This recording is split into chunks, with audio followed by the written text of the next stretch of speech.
The World Championship for karting in the OK Direct Drive category for junior and senior racers is finally upon us, as the field descends on Cartódromo Algarve in Portimao, Portugal, just 2 weeks after Formula One returned to this incredible country.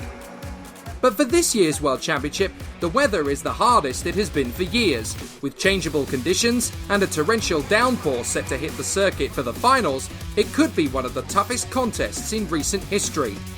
Will Lorenzo Travassanuto triumph for a third year, or will we see a new face on the top step of the podium? And who will be the new kid on the block, adding their name to the Junior World Title Roll of Honour? There's only one way to find out.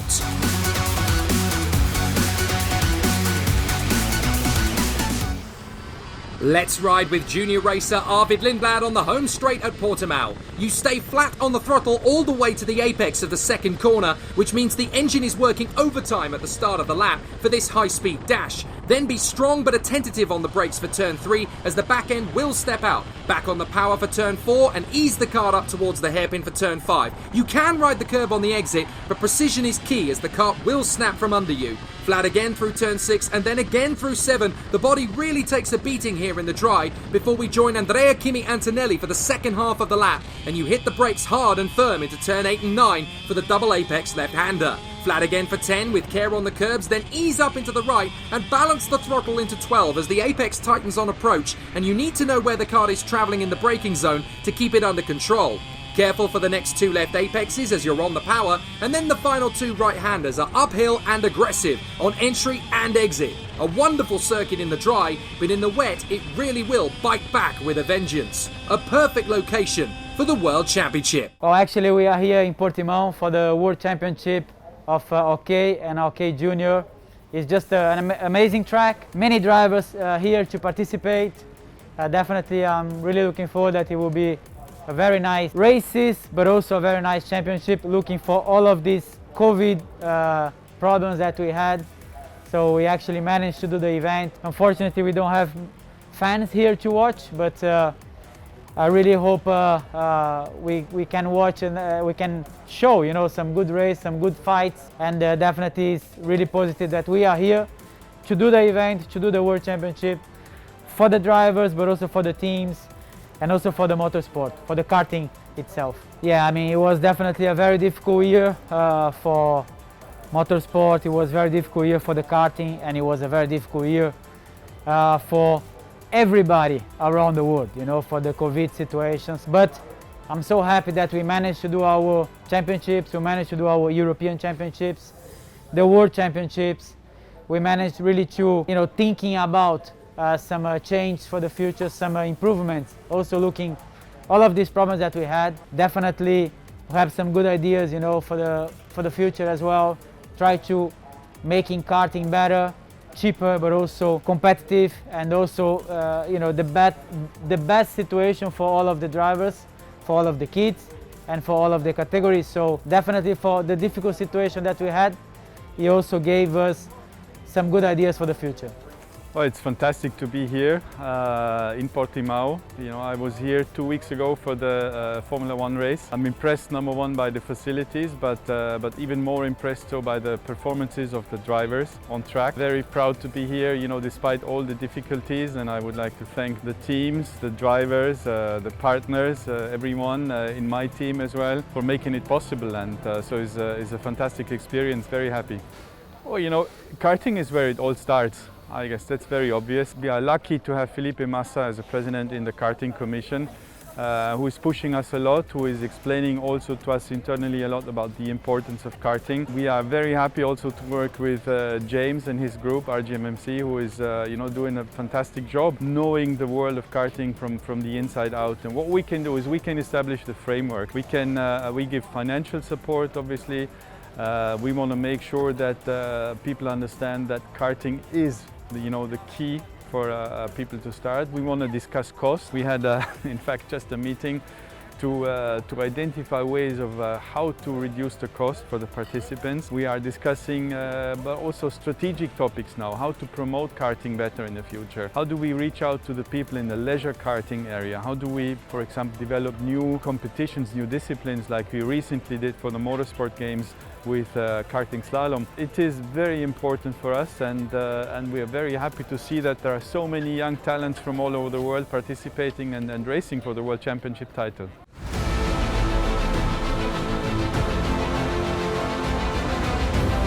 With 89 drivers entered for the Junior World Championship title, only 36 could progress for the final.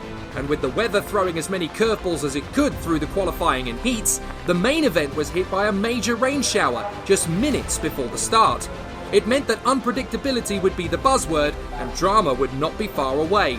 So who would follow in the footsteps of Victor Martins, Dexter Patterson, Victor Bernier and Thomas Tembrinka? Who would be next in the FIA Karting Junior Hall of Fame? With heavy rainfall before the start, the first corner ended up being a high-speed lake, which caught out over a dozen drivers in the field. 8 racers were out on the spot, including Brando Badua, Igor Sepil and Alex Powell, 3 drivers who had stood out during the weekend and couldn't even complete the opening lap in treacherous conditions. As the marshals quested to clear up the chaos, the race continued on, with Freddie Slater storming into the lead ahead of Christian Ho and the fast-starting Harry Burgoyne Jr. But with a large quantity of karts to clear away, a full-course yellow was inevitable. Evan Giltair was one of the few fortunate drivers able to recover and continue on. So having scored podiums up to that point, but not yet a win in FIA Karting, Freddie Slater was looking good for his maiden win, and in the World Championship Final too. By the time the race was ready to commence again, Conor Zilic and Matteo De Palo had joined Sonny Smith, Dion Gauda, Matthias Jakobsen, Keanu Elajari, Maxime Verbruge and the original trio on the sidelines. Those still running were expected, no pun intended, to sink or swim out on a very tough track. Controlling the pace of the field and keeping heat in the tyres was more important than ever, and visibility was a precious commodity. But fortunately, only pride was hurt in the various incidents around the circuit. When the race restarted on lap 4, Slater made good use of his advantage to stretch a gap to Ho and Burgoyne Jr. Arvid Lindblad wasn't prepared to wait around and began an exciting duel with Maceo Capieto early on, which the Brit would emerge from triumphant. And he was just getting started as he made his move on Yuga Chukwu, whilst behind him, Capieto was running out of road. Ho seized his chance to pass Slater for the lead, but the young Englishman didn't become flustered and picked his moment to correct the manoeuvre instantly. The Singaporean tried again, but Slater was ready to retaliate once more, taking the opposing tactic to the Sauber driver at every turn. The moment's hesitation from Ho was enough to give Burgoyne Jr. a chance to pounce, and the Scotsman was now up to second in his maiden FIA Karting weekend. By the time Ho made another bid to take second, Lindblad had caught them both, so now there was more urgency to make a clean pass and storm clear. He was able to move back into second, and despite Lindblad moving up to third, Burgoyne claimed the place back from his teammate immediately. The Kart Republic teammates were now inseparable, as both drivers insisted that they were the man to take the fight to the leaders. And as they banged wheels in their quest for third, a frustrated Lindblad was becoming impatient. No real surprise, as they were now being caught in turn by Tuukka Tarpanen in the Tony Kart, and having missed out on the European title, the Finn was pushing hard to claim the world crown.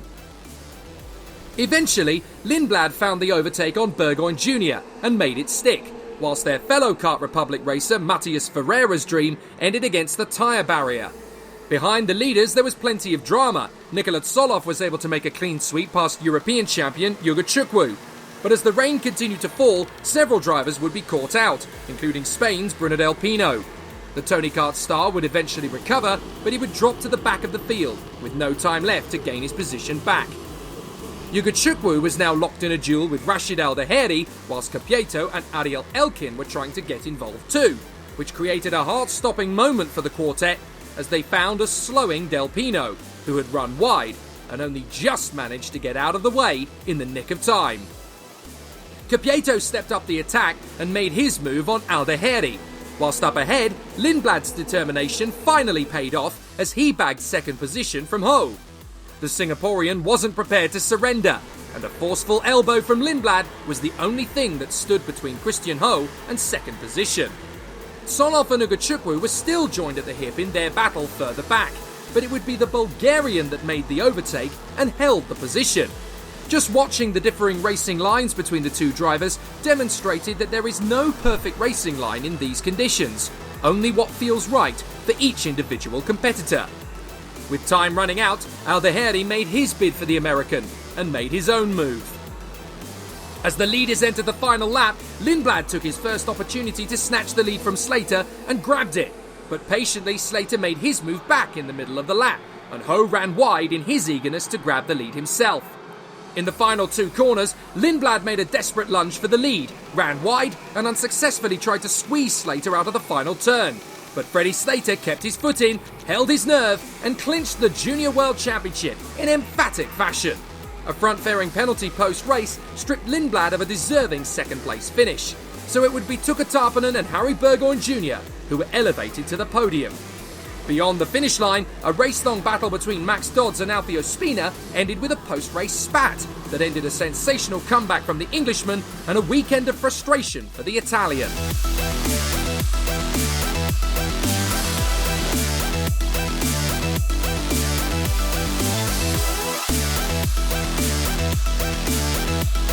But the deed was done as Freddie Slater joined the likes of Thomas Tembrinka, Enam Ahmed and Lando Norris as a karting world champion for Ricky Flynn Motorsport, winning the Junior World title at his first attempt and joined on the podium by Tuka Tarpanen and rookie sensation Harry Burgoyne Jr.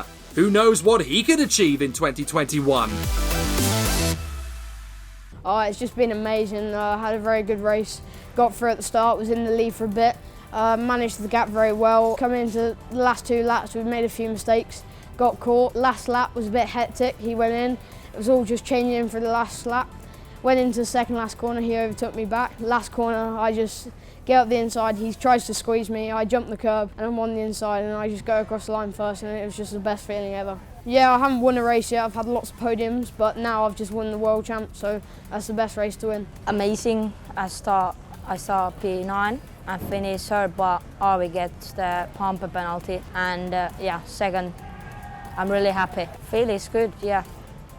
That's not bad. Year was really good.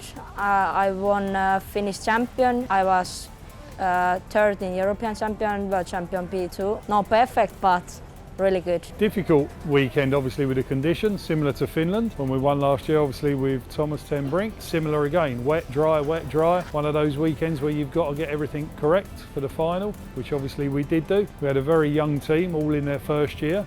So the actual achievement is, for me, massive because, like I say, we have a very young team and they're all their first year in junior. And with the COVID situation we had, we obviously lost 4 months of the year on track, so they've all done an exceptional job and Fred's just done an outstanding job today. I think he showed maturity way beyond his years in the final there, because for such a young lad against drivers in their second and third year to achieve what he did do and stay composed on the last lap when he got overtaken is only credit to him, and I'm sure he's going to go an awful long way in the sport.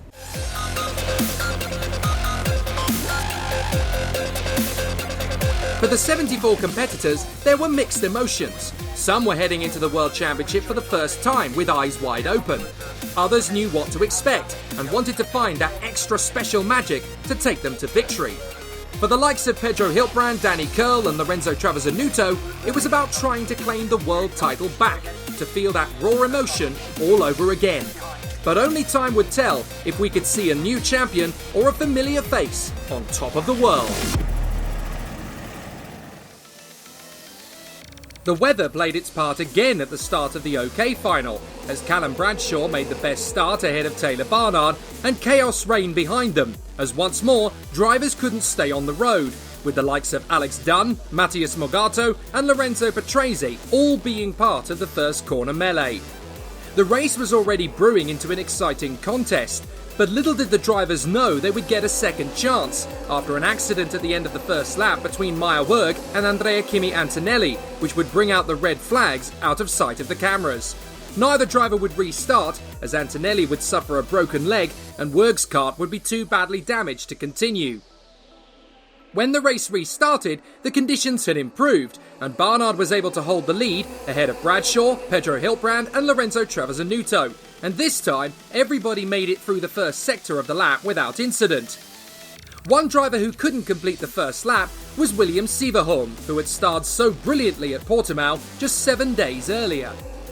Callum Bradshaw didn't wait around to pounce on Barnard, and he managed to take the lead early on, only to lose it again instantly.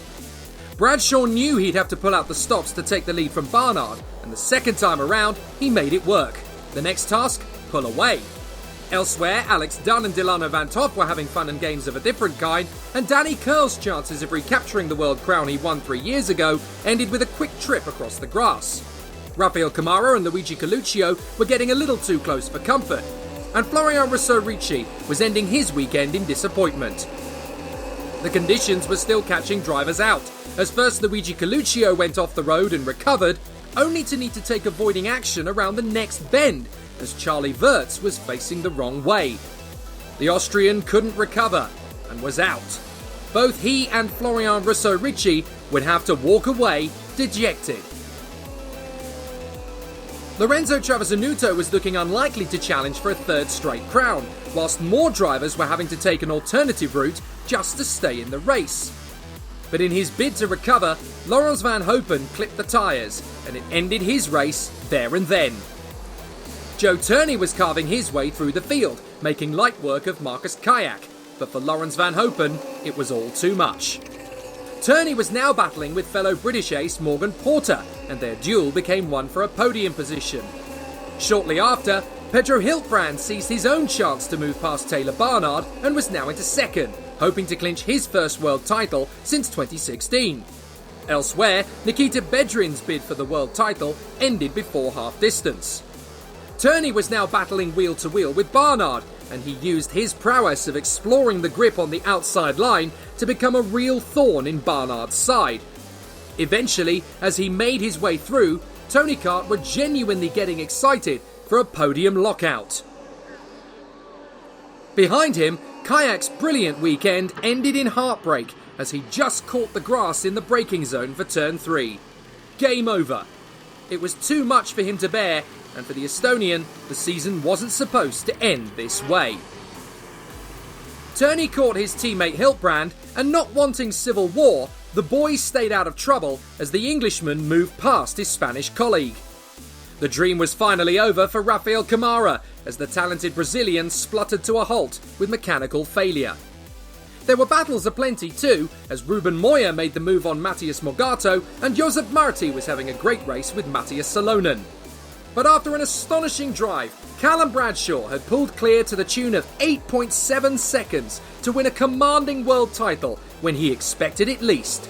With Joe Turney and Pedro Hiltbrand fighting their way to the top 3, Tony Kart had not just won the world title, they had obliterated it, making the victory all the sweeter for the Italian squad.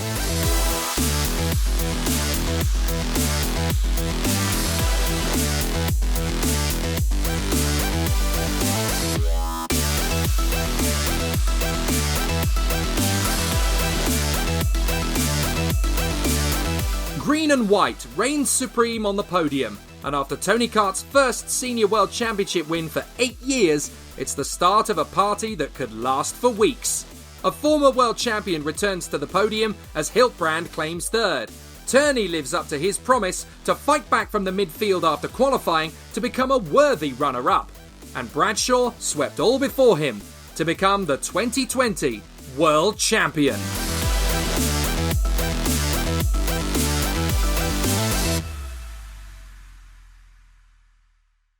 Honestly, I can't believe it right now. I cannot believe it at all. Just want to say thank you to the team. Honestly, Tony Karting believe in me, Roberto for believing in me this year. Yeah, wow, can't believe it. So obviously I got the call and Was started in Wackersdorf, was difficult adjusting to everything, and then again Portimao, the test before this, very good, and then here the World Champs again a bit better. I think in the dry still need to improve a little bit, myself for sure, because the pace is there with Joe, but in the wet, yeah, wow, it's sort of crazy. The restart, I hope Andrea's okay. It looked like quite a nasty crash, but I hope he's okay, and my wishes are with him. But obviously, yeah, I was leading at that point, so then the restart again, got a good start again behind Taylor, and then thought, well, I got to make the move because I was really fast. And then yeah, just had my head down every lap, same line, and yeah, the gap, couldn't actually believe it in the end, the gap, but yeah. I'm really happy to end where I did, considering where we qualified. I think I was 30th overall after qualifying. Started in a hard position for the heats and was behind on tyres, ended up 8th starting for the final. Got spun round on the first start, fixed the damage we had, and then the main race come through second. So I'm pretty happy with how we've done. No, it's been a great season. I think last year was my first year in the FIA Karting competition, and I did well, but I was new to it. And this year I've had a proper go at it. I had third in the European and second in the world, so I'm pretty pleased with how it's gone. Thank you very much. I'm happy for the result. Happy for be back racing after all my injury during this year. Hard year for everything, COVID, ribs, everything, scab. For everyone, happy for my team, happy for Callum, for Joe. We did a great job. We did a great effort. At the end came a good result for us. I prefer this weekend to rain, but to be honest, I want more rain even, because when the track was really full of water, I feel better every time. But that's racing. I mean, I finished third. I cannot say nothing. I'm happy. My team win, my teammates, so I'm happy for that. Was a really tough weekend because the condition of the weather, rain and dry. Our driver did a really good job. They are fast in both conditions, but also the other competitors are really good. So in the end was tough, as I say. But we're working hard and a lot, and I think in the end we are ready. We are ready to fight. With Callum, we are fast on the first parts of the race when it was dry, almost dry, and fast also when it was a rain. And also the other two guys that start behind him, so Pedro and Tourney. After a difficult start, they are coming, and after they arrive and they fight a little bit together, but for us it's really big result. First, second and third is amazing. It's amazing, really good. For the third time in 7 years, two British drivers have claimed the biggest prize in direct drive karting in the same year. Freddie Slater becomes Junior OK World Champion at his first attempt, and it's yet another title for the Ricky Flynn Motorsport team. This year's achievement is particularly sweet because of the atrocious weather making the entire week tougher, because of the reduced track time in 2020 thanks to COVID-19, and due to the youth of this year's squad, with new drivers in the roster taking on the OK category in their first year. To win the Junior World title at his first attempt is an accomplishment that Freddie Slater will never forget, and for sure he is a true star in the making.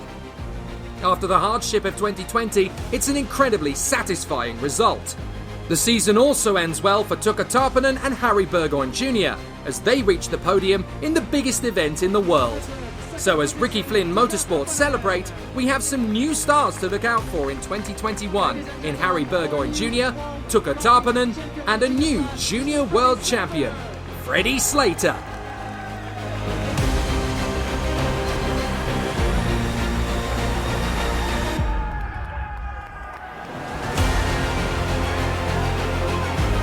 In the OK category, it's third time lucky for Callum Bradshaw, who after only a few short weeks with Tony Kart has become World Karting Champion. But it's an emphatic achievement for Tony Kart too. Their first OK World title, their first World Championship crown in senior since Flavio Campaneschi won in Macau back in 2012. And with Joe Turney and Pedro Hiltbrand sharing the podium, it's a Tony Kart top 3 lockout. The perfect way for one of the sport's most prolific names to return to the top of the world. It's not just victory, it's pure domination. in a manner rarely seen in such an ultra-competitive sport.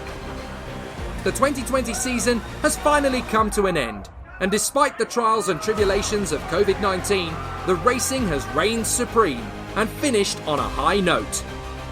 Next year, we'll do it all again and continue to prove that nothing can stop karting being what it remains, the ultimate test of world motorsport and pure racing on the ragged edge.